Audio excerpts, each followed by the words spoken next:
today on the CTV News at 5. We saw lots of footprints. Home at last. They got stuck in the remote BC backcountry. How a Fort Macleod couple survived a harrowing ordeal in the bush. Plus, a lawsuit is launched against the Alberta government over clear-cut logging near Beaver Mines. And the oldest Canadian passes away in Medicine Hat.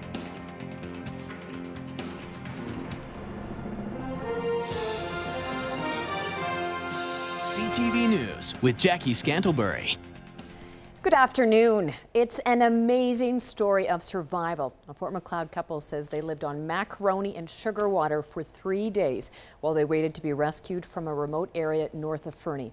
Anya and Jacob Oosterwich say that their ordeal began when their SUV got stuck on a snow-covered back road. Now safely at home, the Oosterwichs admit they likely did everything wrong, but remarkably, it turned out to be the right thing. Terry Vogt reports.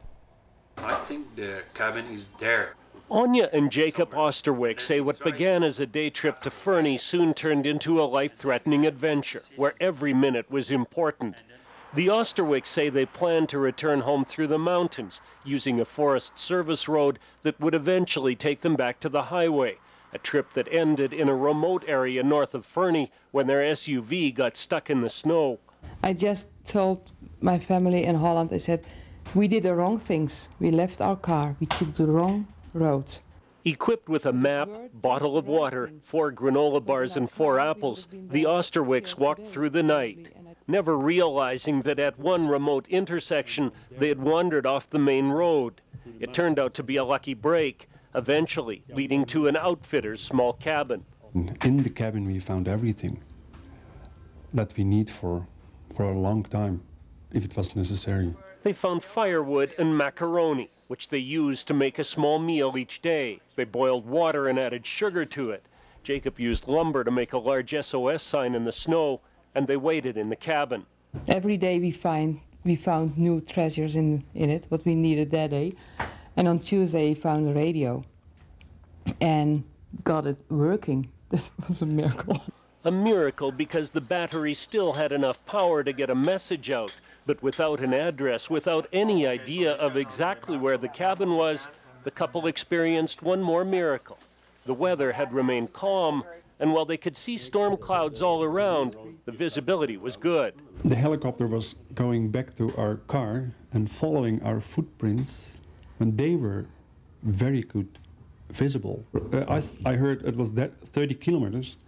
Our tracks were good to see, and to find us, they need the tracks. Now we see God's hand in everything of this. That's what we prayed. Lead us by every step we have to take, and He did. While the Oosterwichs are celebrating with family and friends here in Fort Macleod, the festivities have also been going on overseas. Word hit Holland at 2 a.m. that the Oosterwichs were safe. They say relatives were baking cakes and celebrating into the wee hours of the morning. Terry Vogt, CTV News, Fort Macleod. More than 200 people were on hand to greet the couple when they arrived home late last night.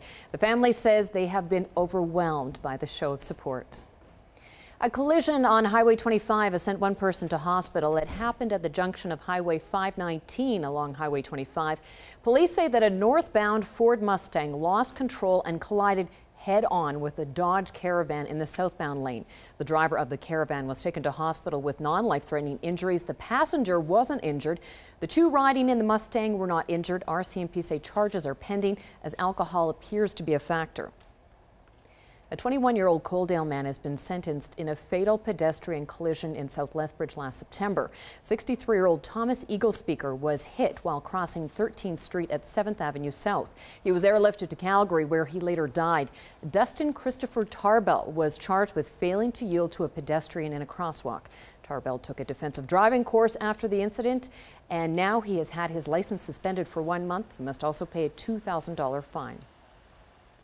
A 13-year-old Fort Macleod boy charged with attempted murder and arson will spend another 3 weeks in jail while he undergoes a psychiatric assessment. On March the 10th, firefighters pulled a 17-year-old boy from a burning home in Fort Macleod. The teen was airlifted to Calgary with life-threatening head and neck injuries where he underwent surgery. RCMP say the boy was the victim of a violent attack at the home before the fire started. The 13-year-old who was accused was living with the family at the time. Last month, the youth was ordered to undergo a 30-day psychiatric and medical assessment. And today, his lawyer told the court his client's doctors needed more time to complete the assessment. His case will return to court on May 9th. An EMT who responded to a murder scene in the Crow's Nest Pass 2.5 years ago took the stand at a trial in Lethbridge today. Derek Plourde has pleaded not guilty to a charge of second-degree murder. The charge stems from a fight on a rural property west of Coleman in September of 2009. George English of Brockett died of stab wounds. Paramedics Brian Ito testified on the day of the incident he transferred Plourde to the hospital with minor injuries. During the ambulance ride, Ito says Plourde told him the victim was punching him, and so he did what he had to do. Defense counsel has said that they plan on raising the question, did Plourde act in self-defense? A medical examiner is expected to testify via video link tomorrow morning. Trial is expected to wrap up Friday. Now, Lethbridge Regional Police have charged a 15-year-old boy for sexually assaulting his sister. Officers say the assaults happened on multiple occasions between 2010 and 2012 while the girl was 10 and 11 years old. The accused, who can't be identified, is charged with sexual assault, sexual interference, incest, and invitation to sexual touching. He's been released from custody and no longer lives with the victim. The case will return to court on April 25th.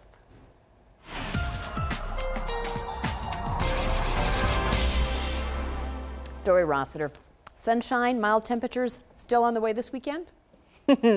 Yeah, you put your order in earlier this week, Jackie, as I remember, and I'm serving it up for you starting on Friday. We're looking at temperatures in the high teens, working their way up to 23 degrees for a daytime high on Sunday and a lot of sunshine. I'll have more details for you and everyone else coming up in a couple of minutes. We like how that sounds. Thank you, Dory Rossiter.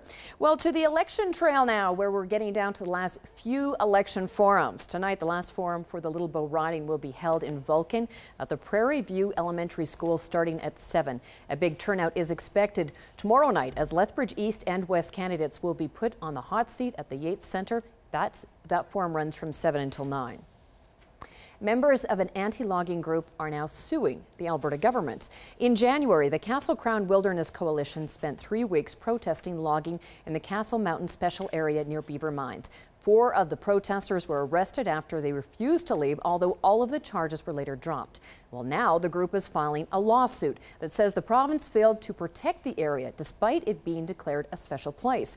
There are 81 special places here in Alberta, and Castle is the only one without its final protective designation. The final step would protect the area from logging and developments. Despite their protests, logging began in the area in February. The group and area residents want the logging to stop and a wildland park to be created. The lawsuit was filed in court this morning.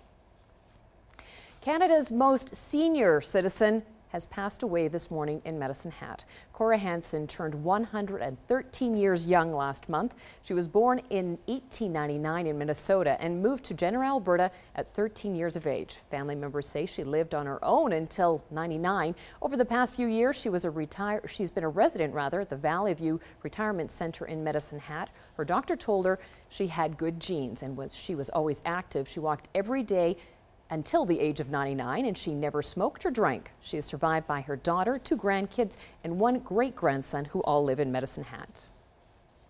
Music industry maverick and longtime TV host Dick Clark died today at the age of 82 from a massive heart attack. Clark was best known for hosting American Bandstand and his trademark, Rockin' Eve.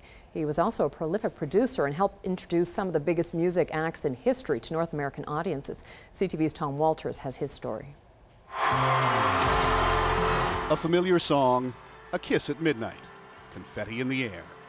Like so many traditions, it doesn't really matter how they started. What matters is that they're always there.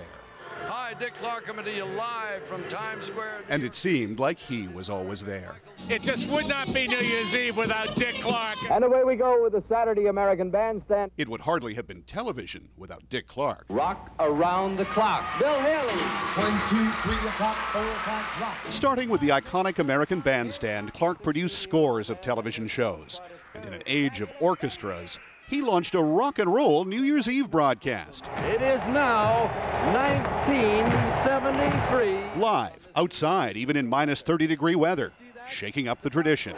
You don't really want to know what's shaking here. Then becoming the tradition. Happy New Year! And marking the passage of time. Happy 1994! Even as he seemed untouched by it. Happy 2002! Famously called America's oldest teenager, he was well into his 70s when these pictures were taken. Then in 2004, he revealed that he had diabetes. 2/3 of the people with diabetes die of heart disease or stroke. Less than 8 months after that interview, on a December morning, he woke up paralyzed on his right side. He would have to learn to talk and even walk again. Last year, I had a stroke. But he missed only one New Year's Rockin' Eve. It's still the biggest party in the world. But the next time we ring in the new, we will do it without an old acquaintance. Dick Clark, dead at 82. A tradition no longer there. Tom Walters, CTV News, Los Angeles. And today marked the last day of classes at the University of Lethbridge, and for students, that was reason to celebrate. The Student Union hosted the official on-campus last class bash starting at around noon today at the Grove, just outside the SU building. It's a chance for students to unwind after a stressful school year in a very safe and controlled environment. On the markets today, Loonie did close down, but it was still above parity. Here's a look at the final numbers.